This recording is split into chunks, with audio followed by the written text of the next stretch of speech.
Welcome to the Women Inspire Aspire podcast.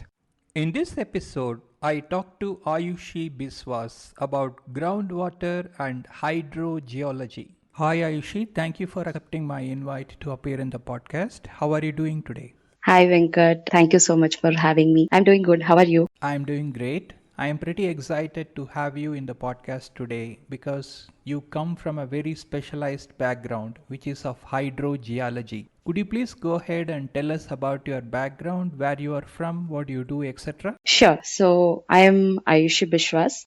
Currently work as like you mentioned, hydrogeologist and also geospatial data analyst. Coming to my background, growing up, I have lived in different parts of the country, especially across South India for the last at least 7 years. I have been living in Bangalore. I think I finally feel like home here.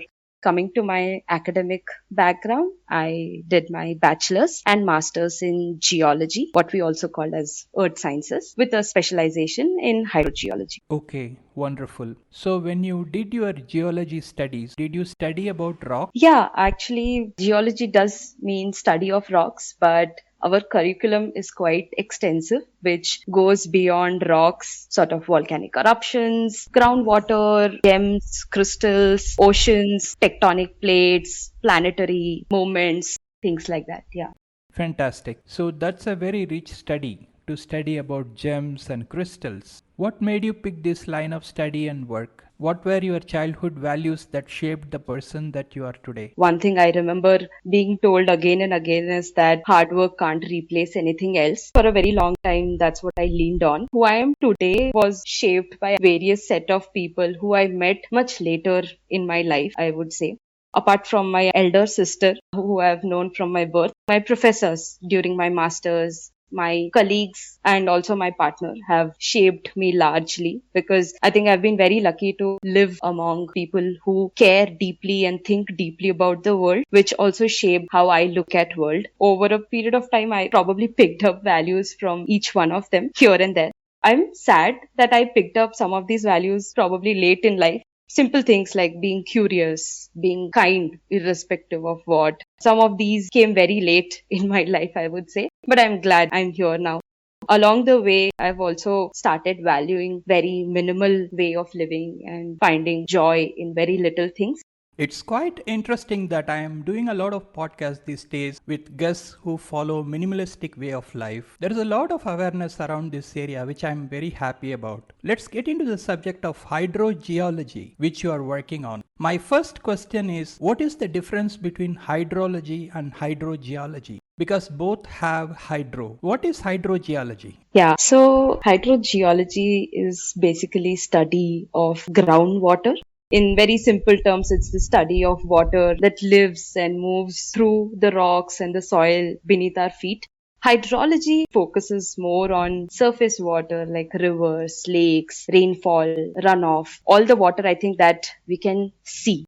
Hydrogeology is really the water that we cannot see. Honestly, I think in real life, water does not care about our definitions. It doesn't really stay in these boxes. Surface water, groundwater are talking to each other, be it in the form of recharge, flowing. You really can't work on one without understanding the other. Especially in landscapes like cities, it gets even more layered because you have wastewater, sanitation, and how all of these really affects our water system. Even though my specialization is in hydrogeology, my work naturally becomes very interdisciplinary in the time that we are living, especially with climate change, extreme rain, droughts. This sort of connected system way of thinking becomes quite essential. So I would say that all are really very closely interconnected. Thank you so much. Next, let's talk about the characteristics of the groundwater, which the general public need to be aware of. Water is very fluid, it moves and has a mind of its own. As consumers of water, what are the things that we need to be aware of? When it comes to groundwater, I'll talk here from the Bengaluru's perspective or maybe regions surrounding Bangalore. There are a few things that come to my mind. Firstly, we usually talk about two broad zones for groundwater. One is called the shallow groundwater and one is the deep groundwater. The easiest way to remember is that the shallow groundwater is the one that we used to see in open wells, step wells, kalyanis, pushkarinis. I think they are still quite integral part of our auspicious rituals that we do. While deep groundwater is usually the deep bore wells that we have. All of us have one bore well probably in our house. That's really like one characteristic of it, which is more to do with the depth of it. One is about, I think this one surprises people, is that there aren't really underground rivers or lakes that are flowing beneath us, but groundwater is mostly stored in tiny pore spaces between the rocks and the cracks and fractures in the rocks. So it's more like water which is sitting in like a sponge, which has also fractures, but there is really no rivers or lakes underneath. This is a common misconception that I come across very frequently while interacting with communities on ground. The third, I think, is that groundwater is incredibly local and complex. So it can change from one state to the next or from one house to the other. We really can't generalize it without having a proper, study done scientifically and technically. Finally, the most important that I feel about groundwater is that it's a shared resource. We don't really own the water, even though if we own a bore well, maybe we don't really own the water. And all of us are really sharing this common pool of water that is there between the rocks. Now let's talk about the groundwater situation in Bengaluru specifically. I have heard somewhere that Bengaluru landscape can be broadly divided into two. One is the hilly area on the west side and the relatively flat area on the east side. So the groundwater distribution also relates to these two major kind of subdivisions. Interestingly, Bengaluru is split in two watersheds, and so the center part of the city is actually the highest in elevation. Towards the west, it's a very steep sort of slope, so the elevation changes very drastically, while on the east, which is the Bengaluru and Vartur valley, which is also called as the KC valley, much gradual in slope. So the center of the city is really the high point, and when it rains, the water really divides into two watersheds. On the east side, the Dakshina Pinakini River, which eventually becomes the Ponya River that drains into the Bay of Bengal. On the west side is the Arkavati River, which eventually joins Kaveri, and that again flows into the Bay of Bengal. So Bangalore has two different watersheds. Surface water and the groundwater quite closely speak to each other in this context. What are the steps that general public and the agencies should take to maintain the quality of groundwater, to process and use it? In the context of Bangalore's groundwater situation, currently it's definitely challenging. We have been extracting far more than the natural recharge as well as the artificial recharge that we can do.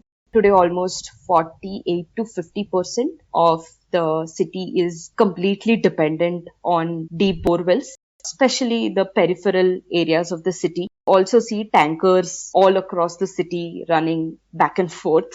They are also all getting their water from the deep bore wells, especially in context of Bengaluru, because the city is really situated on this hard rock terrain. The deeper you go, water quality tends to deteriorate. At deeper levels, you often find water with high dissolved solids, which we also call as TDS. In common terms, we say it's a hard water. This water usually has like very high levels of different salts like calcium, magnesium, chlorides, sulfates. Over extraction does not only affects the quantity but also the quality. When you were asking about how can we deal with this situation, one can be of course at a very large scale, which larger organizations can do, like the Central Groundwater Board. They can do large studies and plan for mark out which are the recharge zones and then plan recharge facilities there. But we can also do the same at individual level. So we can do it maybe at an individual household or at an apartment level sort of a context. It's quite a simple and effective thing where we usually harvest the rooftop rainwater.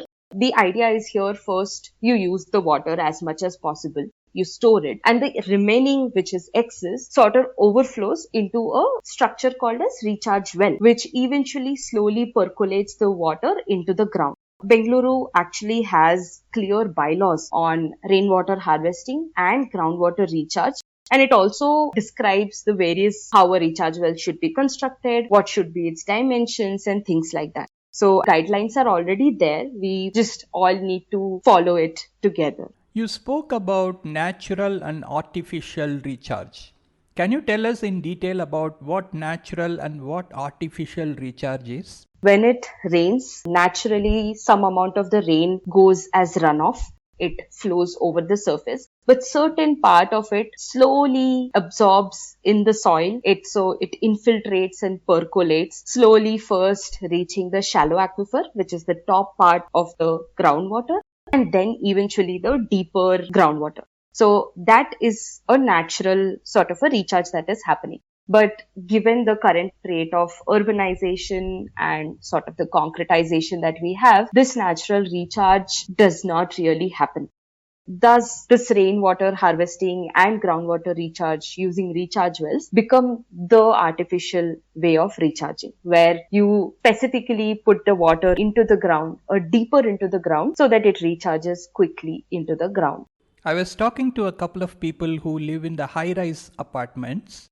We have apartments today with 30, 40 floors where 10,000 or 15,000 people live. There are specific challenges involved with high-rise buildings and how groundwater is used in this particular context. Some of them are getting tank water to their campuses. There are also huge bore wells. I'm really concerned. How does it work? You have so many floors. How do you pump such huge amounts of water and how do you sustain it? Before talking about like the water challenges, especially in the high rise or large community apartments, I always feel it's important to first acknowledge that the worst impacts are faced by the low income communities. Sometimes even in areas that technically have pipelined, say the Kaveri water, smaller houses have very limited storage. What we have realized over our surveys or the groundwork that we do, that most of these low income settlements and the slum areas end up spending almost 5 to 15% of their income just on buying water using tankers for their drinking purposes. So also is very important that we address their challenges first, because I think universal supply of water and 24/7 supply of water becomes very important. When it comes to the high-rise apartments, definitely what you mentioned, it's a very big challenge because there is a high density of population living on a very small area. I think this is where managing the water becomes very important. And the first step, I think, is metering. When you meter your water, only when you measure your water, you can actually manage it. So metering your bore wells, metering every household becomes very important. That then gives us a conscious understanding of the amount of water that a particular household is using. Apart from the Kaveri pipelines and borewells or tankers, this is where I think rainwater harvesting becomes a very significant, not alternate source of water, but a substitute or a augmentation of water. Especially in Bangalore, because we have rainfalls ranging from 900 mm to sometimes in the recent past few years, we have received more than 1500 mm of rainfall, especially because it is spread across 8 to 9 months. We also get pre-monsoon showers, post-monsoon showers, we get monsoon showers. Because the rainfall is spread across the year, using harvesting rainfall, storing it and using it becomes very important. We need to talk about the usage of water in the AI, artificial intelligence context. You might have heard about it. These kind of data servers, they use a lot of water. Many of these data server contexts are located near the oceans because they are using the seawater for recycling. But there are instances where the data centers are installed inland. I wanted to know if you have started studying how the data centers are using the water and if the groundwater is depleted because of that. As you mentioned the AI data centers, I remember that for the large apartments, your previous question, reusing their wastewater becomes very critical because majority of our daily usage of water goes into flushing, landscaping. Treated wastewater becomes extremely important. reusing this treated wastewater becomes important. So having dual plumbing so that you can use this treated wastewater for flushing, landscaping. Even sometimes you can treat your water to tertiary levels, which is as good as drinking water, and you can reuse it for all purposes. That is where we should aim to really head towards, because there is technology available. The market is there for it. In fact, there are companies these days that will actually treat your wastewater, and you can actually even get a small amount of income from your treated wastewater. So they will treat your water on your behalf, give you water for your usage and sell the excess water. A lot of this is happening in Bangalore. I think Bangalore is one of the cities that is actively taking up reusing of treated wastewater. Now coming to the challenges about the AI data centers, India is one of the largest users of groundwater. India extracts as much as combined extraction from the United States and China together. So that's the amount of groundwater we are extracting per year. We know the AI data centers are extremely water intensive, especially for their cooling. I think while development technology are inevitable, the real question is how do we support this development? It's not to stop the progress, but to be smarter about the choices, the water resources that they use. Just like how I was talking about the reused water, used water can be reused. Such facilities should definitely not use fresh water, but can definitely opt for tertiary treated water or any sort of treated water, used waters. We have cases, I think, from the US where we have seen that because extracting groundwater is cheaper than, say, treating the wastewater, they do prefer going for groundwater. There are certain areas which have completely been depleted of their groundwater. So I think this is probably more about management planning policies, which can help us better manage both having the data centers, but also being careful about what water resources they use. Okay, fantastic. Thank you so much for sharing your views. We have talked a lot about work. Now let's talk about the fun stuff. What are your hobbies and interests, and what do you do apart from work? Work still does occupy most of my time, but when it comes to hobbies, I think I love to read. Especially lately, I have developed a strong urge to read fiction, which helps me sort of move away from the day-to-day life and chores to a different world altogether. Also, I think helps me sort of slow down. I find it very peaceful to read. I think my favorite would be Arundhati Roy, and I'm also reading Mother Mary Comes to Me right now, and I just haven't been able to stop reading it. But apart from that, I think I also read a mix of fiction for sure. I can't read self-help or non-fiction books. Yeah. Apart from that, I enjoy playing board games a lot, and I also love watching true crime documentaries. That's really some of those things that I really like to do. What are your future plans? Many people have taken up documentary filmmaking in their area of work. Do you have any plans like that, or are you planning to partner with anyone on that? Not really. I mean, I love to sort of do photography, but not really videos or documentaries. At my workspace, we have been consistently trying to capture all our work in form of short videos, small documentaries. We have been doing that parallelly. I probably would like to continue to contribute from this space than documentaries. That's how I really look at it. I've also been, especially coming from a very scientific sort of a training, both in my bachelor's and master's. When I started working in this sort of a hydrology, hydrogeology field, I realized that most of the hydrogeology is really socio-hydrology, because end of the day deals with people, community, women, low-income communities. That's where I really see myself growing. And to better understand this space, I also have been parallelly taking up some of the courses on public policy, advanced public policy, which is helping me better understand the other aspect of groundwater and water in general, which is governance policies. So I really see myself moving more towards research as well as public policy on water. Yeah, I was about to ask you that question. You're doing so much of research. At the end of the day, these need to be implemented as policies and followed by the government and the people. Otherwise, all the research goes waste. You can understand people, you can understand people's feelings, you can understand people's lives, but if you cannot do anything about it, then it is kind of a waste. So, how do you want to influence government policies? How do you want to nudge government to make the right decisions towards groundwater?